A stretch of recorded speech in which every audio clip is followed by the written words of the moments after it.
Be honest with yourself. When is the last time you actually read one of those user agreements when you signed up for a streaming service or a ride-sharing app or any of those online retail platforms, even a loyalty program? Look, like most consumers, you probably didn't pay much attention to it, and you're unaware that you may have signed away your rights to sue the very companies in the event of an injury or other damage, even if your claims have nothing to do with the service you originally signed up for. That is what happened to a New Jersey, that is what a New Jersey appellate court ruled last month after a couple tried to sue Uber after they were badly hurt during a ride in 2022. The Uber driver blew through a red light, broadsiding another car, leading to major injuries to Georgia and John McGinty, according to court records. If you can believe it, the reason the court said the couple couldn't sue the tech giant was because their daughter, who was a minor, once checked off a user agreement while using her mother's phone to order a pizza on Uber Eats. And by doing so, apparently agreed to waive trial rights and instead forced the family into private arbitration over any disputes.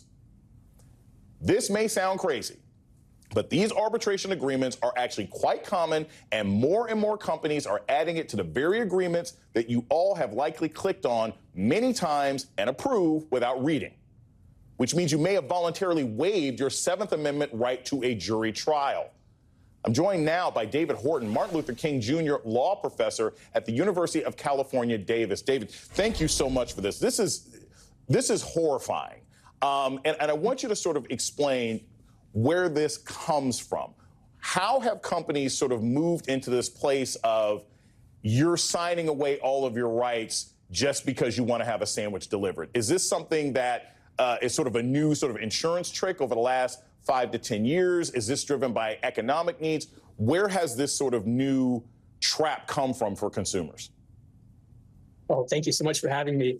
So actually, the story goes back 100 years when Congress passed a statute called the Federal Arbitration Act, which basically said that arbitration clauses, which are clauses in contracts that say that you agree to arbitrate or you agree to resolve any dispute that you have in a private system of justice rather than in the court system, are enforceable.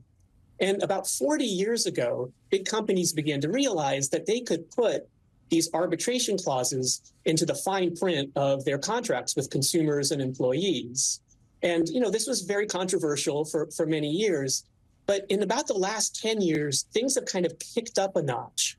It used to be that companies would say in the fine print that you agree to arbitrate any dispute that you have arising out of the contract that you just signed, which is kind of, what you would expect. So you sign an employment contract, you're agreeing to arbitrate any dispute you have that relates to your job.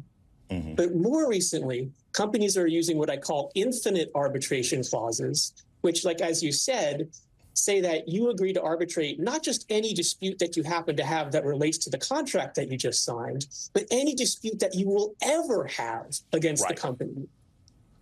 It will last for the... Sorry, go ahead. Yeah, and that's where this gets very scary, because so many things that we use as consumers are interconnected. So, I was sort of first made aware of how bad this was with a story that I'm sure you've paid attention to from a couple of weeks ago with Disney, where a family, a husband and wife, went to a Disney resort. The widower, Jeffrey Piccolo, sued Disney because his wife got sick and died at a Disney resort.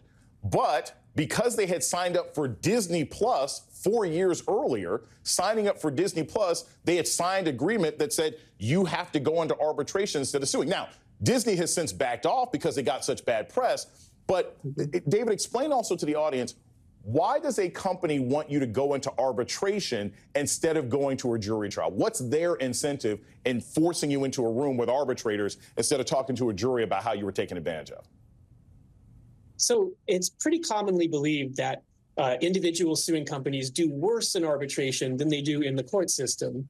And the reasons are the procedural and evidentiary rules are different, and the arbitrator is someone who has financial incentives to rule in favor of the company, because arbitrators are paid by the hour, unlike judges. And so the companies arbitrate a lot, and they're in the position to pick arbitrators in future cases. There are also some very major procedural differences in terms of the ability of consumers or employees to band together and bring what's called a class action. You really can't do that in arbitration, but you can in the court system. So what should someone do? I'm sure there are people watching right now. They've heard of this Disney story. They've heard of this Uber story. They've heard of this other story we might be able to get to about Airbnbs. If I've already signed up for my iPhone, I've already signed up for my Droid, is there a way I can protect myself from these kinds of arbitration binding agreements? Can I go back through and re-click it? Can I call the company and say, I'd like to get out of this? Is there any sort of legal or practical remedy that Americans have for being trapped in this web? So the honest and depressing answer is no. Usually when you sign up for a new service or you renew a contract, you're probably given a window of about 30 days to reject the arbitration provision. But of course, almost nobody does that. Right. So unfortunately, we are stuck with these terms. Is there a possibility, I'll just ask this quickly, is this something that Congress would have to get involved in? Is there a consumer protection agency? Is that where the public would have to go in order to rein back these corporations? That's exactly right. And it's all because of this statute, which I said Congress passed 100 years ago in a very different environment to make these arbitration provisions enforceable. The United States Supreme Court interprets that statute very broadly. And so it really will take an act of Congress to sort of rein in these arbitration agreements. Hey, if you're running for Congress and you're in Florida, this is definitely something that you might want to take up. David Horton, thank you so much. This is super informative and really important.